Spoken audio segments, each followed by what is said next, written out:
Nossos ouvintes, hoje estamos recebendo para a entrevista o professor Ricardo Duarte, que é doutor em Direito Público pela Faculdade de Direito da Universidade de Lisboa, mestre em Direito Público pela Universidade Federal do Rio Grande do Norte, especialista em Direito Administrativo pela UFRN, especialista em Direito Constitucional e Tributário pela UNP. É advogado e professor universitário aqui em nosso estado. Prazer recebê-lo, professor Ricardo, e essa satisfação enorme profissional nossa e também aqui enquanto comunicadores da bancada do Por Dentro da Justiça. Abre agora o microfone para as suas considerações iniciais. O prazer é todo meu, Glicério. Agradeço demais o convite. Gostaria de parabenizar vocês por esse excelente trabalho que tem sido feito aqui no Por Dentro da Justiça, que é um programa que eu adoro escutar. E fico muito feliz de estar aqui hoje para a gente debater um tema de extrema importância da sociedade atual. E também agradecer aí os ouvintes e mandar um bom dia a todos. Ricardo, desde já, como o Glicério já disse, agradecer sua presença. Você que é uma das referências aqui no estado do direito administrativo, temática que já foi discutida em outros programas aqui, né, Glicério? E de muita relevância, com certeza, para todos os operadores do direito e para toda a sociedade, para os nossos ouvintes também. Dentro desse mundo que é o direito administrativo, eu queria começar abordando a questão da improbidade administrativa. O que é esse instituto que às vezes a gente escuta falar, né? Nossos ouvintes podem ver na TV que determinado, agente público foi condenado por improbidade. O que é improbidade? O que é esse instituto, Ricardo?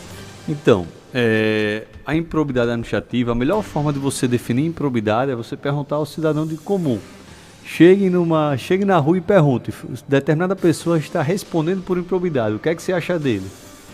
A sociedade, de forma geral, vai dizer: ele é um corrupto. E é exatamente isso que é a improbidade e que a importância da lei para delimitar esse aspecto. E até eu gosto muito de falar disso.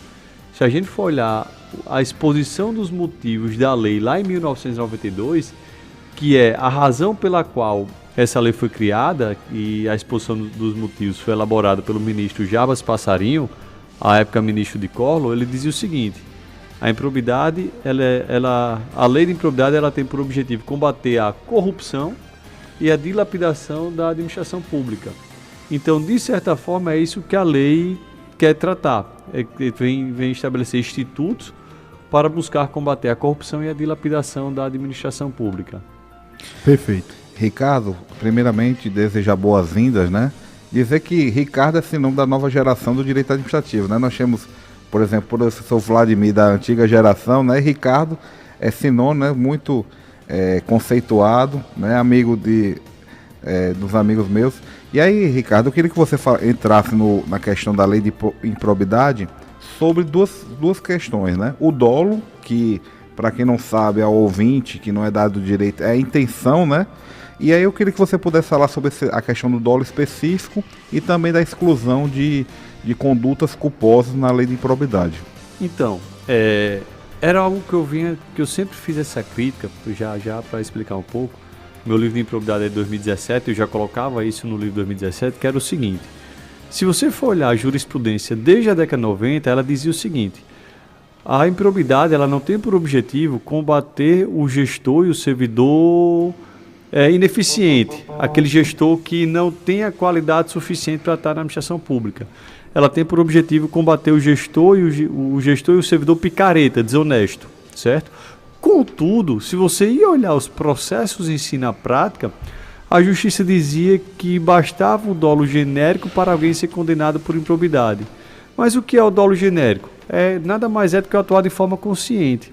Então, muitas vezes, você tinha, sobre a perspectiva prática, pessoas que estavam atuando de forma consciente, mas sem buscar alcançar nenhum ato ilícito, e eram condenados por improbidade. Tipo o seguinte: eu estou fazendo aqui uma dispensa de licitação, acreditando estar fazendo de forma correta, mas o Ministério Público acaba discordando, e eu poderia ser condenado por improbidade.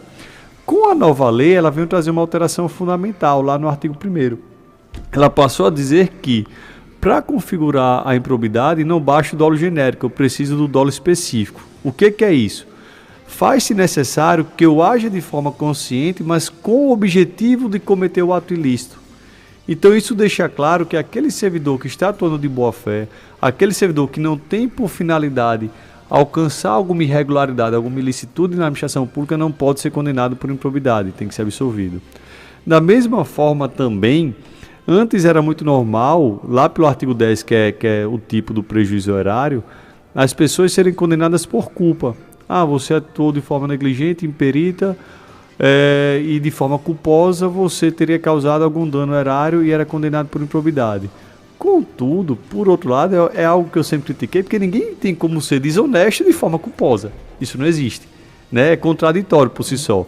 E aí a nova lei, essa alteração que teve dia 25 de outubro do ano passado, 2021, que foi a lei 14.230, ela excluiu a figura de culpa para a condenação por improbidade. Professor, por falar nessa atualização e nas divergências que a doutrina e a jurisprudência apresentam relativa à lei de improbidade, como é que tem se enxergado, como é que o senhor vê essa questão da atipicidade do ato impróprio? Então, eu vou fazer aqui um comparativo, certo? Sim. Lá em 2019, quando a gente estava discutindo a lei de abuso de autoridade, Moro, na época ministro da Justiça, ele disse, eu não discordo da lei de abuso de autoridade, mas eu acredito que deve ser colocado lá alguma coisa para não virar uma lei que busca punir os juízes e os promotores. Eu quero que coloque uma coisa lá para ficar uma coisa justa, que era o seguinte: o juiz e nem promotor pode ser condenado por crime de interpretação. Então, se ele tomou uma interpretação que é uma interpretação plausível, aquilo não pode ser considerado abuso de autoridade, certo? Da mesma forma foi colocado na improbidade agora. Você não pode condenar por improbidade se aquela atuação do gestor tem alguma jurisprudência, tem algum parecer que justifique aquela atuação. E nada mais justo, porque se isso é uma interpretação plausível, se alguma jurisprudência legitima a minha atuação, isso não pode ser considerado improbidade. É óbvio que os órgãos de controle buscam aquela narrativa, que isso tem mais, aquela narrativa nos jornais, para tentar angariar a população para si.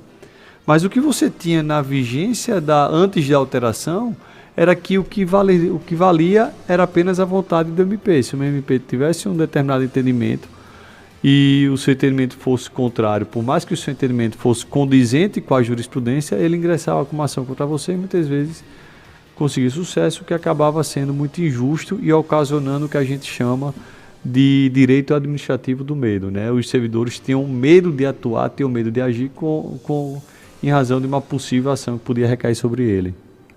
Muito bacana, né, Ricardo? Desculpe, doutor Glicério, esse ponto do nosso professor Ricardo que ele está trazendo, porque o gestor público, na prática, é quem surge a necessidade, surge a emergência, muitas vezes, precisa resolver tomar uma decisão. Afinal de contas, ele foi legitimamente eleito para isso, para buscar ali o melhor para a sociedade, encontrar alternativa, e isso tem que ser distinto daquele que busca usufruir, né, Ricardo? Bem isso. E muitas vezes, o gestor público, quem atua nessa área sabe que isso acontece demais, o gestor público que não tem conhecimento jurídico, ele atua com base em um parecer da Procuradoria ou da assessoria. Então ele pede um parecer, o parecer diz que aquilo é possível, o gestor obviamente confia, tem que confiar no seu corpo técnico, jurídico, atua e acaba respondendo sozinho por ações de improbidade ou ações penais, o que ao meu ver é extremamente injusto, né? Então a gente tem que ter muito cuidado nessa situação, porque a gente precisa de gestores que possam atuar com uma certa, quando eu digo liberdade é consciência, sem ter medo toda hora de ter um órgão de controle querendo lhe trazer alguma punição. Até para punir melhor aqueles que efetivamente abusem, digamos, do erário público, porque aí você distingue um bolo de outro, né? Perfeito, perfeito. É uma coisa que eu digo muito, eu faço algumas críticas, mas no geral faço elogio à nova lei, porque dessa vez ela vem buscar distinguir o joio do trigo. A gente tem que distinguir qual é o gestor que está ali para cometer atos de corrupção e qual é o gestor que, errando ou acertando, está buscando atender o interesse público. Professor, você já escreveu aí, tem um exemplar, tem um livro sobre improbidade administrativa, eu tive o prazer de participar do lançamento, fazer a leitura, muito bacana. E agora você relata que tem suas considerações positivas e negativas à nova lei Vem um novo filho por aí, uma nova roupagem, como é que tá? Vem, na verdade, assim que saiu a lei, eu fiz um pequeno e-book, mas só com 10 principais alterações da nova lei, que eu disponibilizei na internet. Sim. Mas agora eu estou tentando fazer a atualização do livro 2017, que era da legislação completa, e eu digo tentando porque às vezes com o dia corrido a gente não consegue atingir aquilo que a gente gostaria. Mas o meu objetivo é fazer essa publicação no segundo semestre. Né? Ricardo, nesse contexto, em primeiro lugar, aquele ouvinte que é estudante de Direito, nós temos aqui um público, somos aqui 4 professores, com certeza deve ter algum aluno aí que nos ouvindo, que queira ter acesso a esse seu e-book, como é que consegue? No meu Instagram, no meu Instagram ele tem o link que baixa, né? Então tá lá. Perfeito. O seu Instagram é? Podem seguir também, @RicardoDuarteJR. Pronto, Ricardo Duarte JR, lá vai ter o link que você vai conseguir aí acesso ao e-book. Ricardo, quando a gente, assim, até o nosso ouvinte, a população de modo geral, nós que operamos o direito, sempre que a gente vê uma grande operação que envolve erário público, envolve gestor, sempre vem também a expressão, às vezes, do repórter, da indisponibilidade de bens de fulano ou cicrano, que foi ali restrito na situação específica. Na prática, como é que funciona esse instituto? Como é que isso é exercido na prática? Simplesmente o juiz vai lá e determina que seja tomado um veículo? Enfim, explica um pouco para o nosso ouvinte. E complementando a pergunta, em que fase do processo as pessoas podem sofrer esse tipo de constrição? É só o cara que já é culpado que ele vai ter isso? Às vezes, quando a gente escuta que o bem de fulano de tal foi lá tomado pela justiça, né? Foi restrito pela justiça, então quer dizer que fulano de tal é culpado? Boa essa pergunta, interessante, até porque isso foi uma das principais alterações que a gente teve na lei. E até é interessante a gente observar que eu digo, meu livro é de 2017, mas tudo que você lê do meu livro de 2017, a crítica à legislação antes da alteração é exatamente o que alterou agora. Não que eu seja nada, mas é só porque a gente tinha uma certa abusividade e a lei pegou e disse, não, isso aqui está muito abusivo, vamos alterar. De que forma? Agora eu vou entrar na explicação da sua pergunta. A indisponibilidade de bens nada mais é do que uma medida cautelar. Para o estudante, o que é que significa uma medida cautelar? É algo que eu vou tomar agora para garantir que o resultado do processo seja útil. Então é o seguinte, o processo ele vai demorar 2, 3, 4, 5, 10 anos. Né? Então eu vou tornar o bem disponível agora para caso chegar ao resultado final do processo, se a pessoa for condenada, eu tenho que executar. Então é meio uma medida extremamente inicial, é uma medida que você toma bem no início do processo. A pessoa ainda tem que prevalecer a ideia de presunção de inocência, então você não pode tratar a pessoa já como culpada, mas com o objetivo de garantir o resultado útil do processo. Só que o que é que ocorria?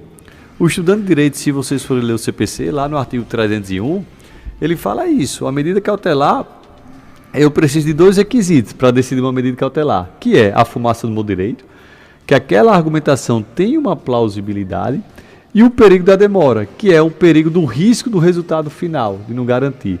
Só que na improbidade, antes da alteração, bastava a fumaça do meu direito.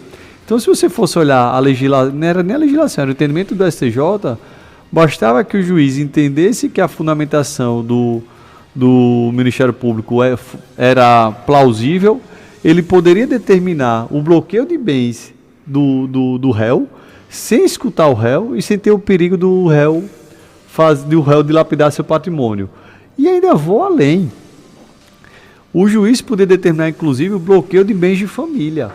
E eu sempre fiz muito essa crítica, eu dizia, qual a razão de determinar o bloqueio de um bem de família, se o bem de família não pode ser penhorado ao final do processo? Não se justifica, não tem razão. Né? E aí a legislação ele vem trazer toda essas alterações, vem trazer toda uma nova roupagem desse assunto. De que forma? Não é mais possível bloquear o bem de família, salvo se o bem de família foi decorrente de um enriquecimento ilícito. Tipo, aquele bem de família eu consegui através de uma corrupção com a administração pública, eu posso bloquear. Né? Eu não posso bloquear todos os bens da empresa, deixando a empresa sem atuação. A empresa precisa de capital de giro. Se o réu teve seu bem bloqueado, ele pode pedir a substituição desse bloqueio por um seguro-garantia, fiança bancária, ele pode fazer essa substituição, de modo a conseguir levar a sua vida normal, até porque todo mundo precisa sobreviver, até o final do processo. A gente não pode esquecer, não pode deixar de observar que a indisponibilidade de bens ela é na fase inicial do processo, né? Então a gente tem que levar em consideração esses fatores. Perfeito. Doutor Ricardo, nós temos sempre a questão dessas grandes operações, né, Lava Jato, então uma atuação muito forte do Ministério Público, e muitas das vezes a população acha que não acaba dando nada, né? E aí eu queria que você pudesse falar sobre o instituto que existe no direito sobre a prescrição, né?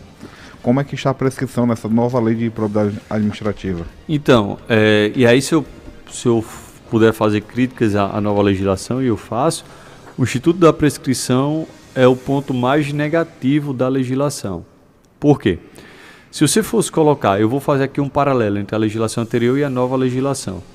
Na legislação, e não é nem nova legislação, é só porque ela alterou de forma tão profunda a lei anterior que a gente considera ela como nova, mas a numeração acaba sendo ainda da legislação anterior. Se a gente for colocar antes de alteração, como é que funcionava a prescrição? Se eu puder resumir aqui, ele tratava de duas formas. Aquele agente que tem um vínculo permanente com a administração pública, como por exemplo o servidor público efetivo, e aquele que tem um vínculo temporário com a administração pública, como cargo de comissão, gestor público, etc. Então, quem tinha um vínculo temporário com a administração pública, a prescrição ela era de 5 anos, mas só começava a contar de quando ele deixasse o cargo. Então, se o gestor foi eleito hoje e cometeu um ato hoje, mas passou 8 anos no cargo, o prazo só começa a contar quando ele sair do cargo, o prazo de 5 anos. Então, vejo que o prazo ele pode se estender muito. Para o servidor efetivo, a legislação dizia o seguinte: aplica-se como prazo prescricional o mesmo prazo previsto no Estatuto dos Servidores Públicos para demissão. E aí você ia para o Estatuto dos Servidores Públicos previsto para demissão, qual é a regra que eles utilizam?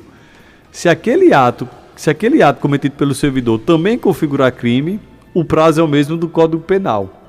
E aí o prazo do Código Penal pode chegar a 20 anos, a depender da situação. A nova legislação ela estabeleceu o prazo prescricional de 8 anos. Então você observa que inicialmente aparenta ser mais, mas na prática, se a gente observa esses detalhes, ela acaba sendo menor. Então o prazo prescricional hoje de improbidade é de 8 anos, contado do fato. E a nova lei ela trouxe uma inovação que é a chamada prescrição intercorrente, que ela estabelece uma espécie de marco, que entre um marco e outro tem que ser o prazo de 4 anos. Então, dada a entrada da ação pelo Ministério Público, até o julgamento da sentença tem que ser dentro de 4 anos, senão vai ter operado a prescrição intercorrente. No julgamento da primeira instância até o julgamento da segunda, tem que ser 4 anos, senão vai ser operada a prescrição intercorrente. E essa ideia de prescrição intercorrente, ela não existia na legislação anterior. Então, foi algo que o MP, e nesse ponto eu entendo com razão, ficou muito preocupado, porque o processo judicial no Brasil muitas vezes não tem a velocidade que a gente espera. Então isso pode colocar em risco realmente o combate à corrupção. Professor, no caso da prescrição ainda, independente do agente ele ser transitório, ser um cargo comissionado, ser um gestor, ou ele ser de carreira, aplica-se essa mesma regra? Eu posso emendar a pergunta, Glicério? Inclusive essa questão da prescrição intercorrente, como é que ficou hoje? Depois você poderia também explicar um pouco melhor? Então, na primeira pergunta de Glicério, hoje agora ainda é indiferente. Sendo servidor efetivo, servidor temporário, a prescrição, o prazo, tudo é a mesma. Ok. Tá? Se eu entendi essa segunda pergunta, como é que ficou hoje? Seria relacionado aos processos que já existem? Ou... E tanto a questão da transitória, né, dos processos que já existem, e para os novos processos, poderia clarear um pouco mais para o nosso ouvinte? Então, qual é a situação? É uma discussão que a gente está tendo muito grande hoje, é a aplicação da nova legislação nesse ponto. Né? E fazendo aqui uma observação. Na própria lei... Na lei de improbidade, ela diz o seguinte: aplica-se à improbidade os princípios do direito administrativo sancionador. E o direito administrativo sancionador, ele dialoga com o direito penal. Um desses princípios é o princípio da aplicação retroativa mais benéfica ao réu. Então, aquilo que for mais benéfico ao réu se aplica de forma retroativa. Contudo, a gente tem que separar as normas de natureza material das normas de natureza processual. Então, as normas de natureza processual, elas se aplicam inclusive aos processos que já transitaram em julgado. Eu tenho ações, volta e meia eu publico isso no meu Instagram, eu tenho ações aqui no TJ, que eu entrei com ação rescisória para aplicar os processos que já transitaram em julgado para desconstituir o acórdão com base na nova lei e tendo sucesso de forma liminar, desde o início do processo. Tá? E agora, as normas de natureza processual se aplicam só daqui para frente. Qual é o detalhe? A prescrição em si é uma norma de natureza material. Então, a prescrição é uma norma de natureza material. Ela se aplica aos casos, inclusive, que já foram julgados. Ela se aplica de forma retroativa. Então, o processo os processos que estão em vigor, cabe aos advogados analisarem se já houve a incidência do Instituto da Prescrição, seja a prescrição normal, que é essa de 8 anos, quanto a prescrição intercorrente, se já houve a operação dessa prescrição. Então, assim, a nova legislação, ela se aplica aos casos, não só aos casos passados, mas também, inclusive, aos processos que já foram julgados e já transitaram em julgado. Perfeito. Professor, inclusive, eu vi recentemente a atuação do seu escritório relacionada a isso, né? Foi matéria também lá no site do TJ, em outros portais jurídicos, essa reformulação, ou pelo menos esse atacamento em liminar em ação rescisória. Né? Isso, a gente tem entrado com algumas rescisórias e tem obtido sucesso, que eu acho que foi que saiu no portal da Justiça, se eu não me engano. Isso. Que liminarmente o TJ tem concedido a aplicação retroativa da nova legislação. Inclusive, era até algo que eu ia até publicar hoje, que ontem saiu uma decisão, porque eu estou atacando as ações de improbidade não apenas através de ação rescisória, mas até na fase de cumprimento de sentença. Quando o Ministério Público ingressa a fase de cumprimento de sentença, pedindo a aplicação de multa, né, para cobrança, eu faço a impugnação pedindo, através da aplicação da nova lei e teve uma decisão, foi a primeira decisão nesse sentido, ontem da Justiça Federal da 4ª Vara, acatando a tese da aplicação retroativa da nova legislação. Doutor Ricardo, muito se discute a importância dos tribunais de contas, né? E aí eu queria que você pudesse falar sobre o Tribunal de Contas da União, né? O TCU, ele pode afirmar que um gestor cometeu improbidade? Por você explicar aí. Ótima pergunta. Deixa eu só fazer uma observação. Eu estava falando da aplicação retroativa. Tem um tema que está no STF, que é o tema 1199, que está com o ministro Alexandre Moraes, que ele reconheceu repercussão geral para discutir a aplicação retroativa do dolo e da prescrição. Então, os juízes estão aplicando, mas o STF vai sedimentar essa matéria no tema 1199. Quanto ao Tribunal de Contas, o que eu vou dizer aqui é contrário ao que o Tribunal de Contas daqui do Estado tem feito. Mas eu vou dar aqui o posicionamento do TCU. Não, do TCU não, do STF. Tema 897, se eu não me engano, do STF, ele diz o seguinte: o Tribunal de Contas julga contas sobre a perspectiva técnica, não julga conduta. Então, não cabe ao Tribunal de Contas dizer se aquele ato é ímprobo ou não. O papel do Tribunal de Contas, novamente, é julgar as contas sobre a perspectiva técnica. Para eu dizer se algo é ímprobo ou não, eu tenho que julgar a conduta. E julgar a conduta é exclusividade do Poder Judiciário. Eu sei que o Tribunal de Contas aqui tem decisões que faz de forma diferente. Ao meu ver, está fazendo de forma atécnica, de forma equivocada, vez que o entendimento do STF, já sedimentado em repercussão geral, é nesse sentido que eu estou falando agora.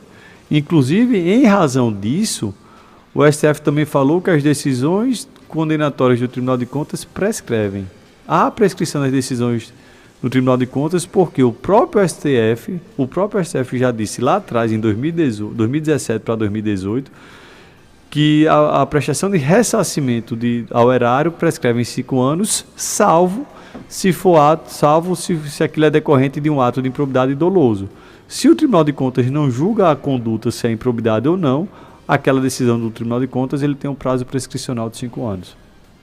Muito bacana conversar com quem tem domínio da matéria, né, Glicério? Inclusive trazer aí os entendimentos, as legislações. Novamente agradecer, professor Ricardo, a sua presença. Queria mandar aqui um abraço para a doutora Angélica Marinho, que está na audiência, doutor Jonatas Brandão, também aí nos ouvindo, nos acompanhando, meu amigo Alan, lá da Câmara, ele é assessor jurídico da Câmara, lá do município de Pacifica, Grande Pacifica, e lida com essa matéria aí com certeza no seu dia a dia e está acompanhando aqui com a gente também, doutor Alan Norberto. Professor, a gente já caminha aqui para o final da nossa conversa, né, Glicério, de altíssimo nível. Infelizmente, nosso tempo é muito curto e é uma matéria que poderíamos, com certeza, tratar em diversos outros programas. Queria que o senhor fizesse aí suas considerações finais. Não sei se Glicério e Marcel tem mais alguma pergunta antes de fazer. Já da minha parte, agradecer a participação. Queria mandar um abraço especial hoje para minha avó, Antônia Laura. Estou almoçando com ela todo dia. Hoje não vou poder ir, vovó, mas amanhã estarei aí com a senhora com certeza. Tudo de bom, estamos juntos. Glicério? Não, só agradecer também a presença de Ricardo, ele que é um amigo e um estudioso do direito administrativo, sobretudo nessa matéria de improbidade. Tem aí seu livro já publicado, e aqui eu quero deixar o registro já do convite quando ele estiver com a edição revisada, com essas alterações que a lei trouxe relativa à improbidade, para comparecer novamente aqui à nossa bancada, professor, para esse bate-papo bem legal. E, mais uma vez, deixar o abraço para os ouvintes que nos acompanharam, que têm a paciência aqui de nos ouvir às quartas-feiras. Marcelo. Mais uma vez, agradecer a disponibilidade do doutor Ricardo, que eu já ouvia muito bem falar dos amigos Daniel Bandeira, Tiago Noronha. Então, que ele é um estudioso da área do direito administrativo e é referência no nosso estado. E agradecer mais uma vez a sua disponibilidade, que espero que o senhor volte em breve aqui na Rádio Rural. Eu que agradeço a atenção, o carinho e o convite. É um prazer estar aqui com vocês. Eu ficava escutando aqui as quartas-feiras do escritório e agora está aqui. É sempre muito gratificante. Queria agradecer também aos ouvintes e dizer que quem quiser, inclusive, discutir, até porque essa legislação é muito nova, vai ter ainda várias discussões e várias sedimentações sobre a matéria. Então, quem quiser discutir, quiser me procurar para trocar uma ideia, estou totalmente à disposição. Tá? Repita o Instagram, que tem o link, inclusive, do e-book. Quem quiser no Instagram é @RicardoDuarteJR. Tá? Muito obrigado. Esse foi mais um Por Dentro da Justiça. Você que perdeu parte do programa, pode ver aí no YouTube 91 FM Natal. Até a próxima edição do programa, né, que será na outra quarta-feira.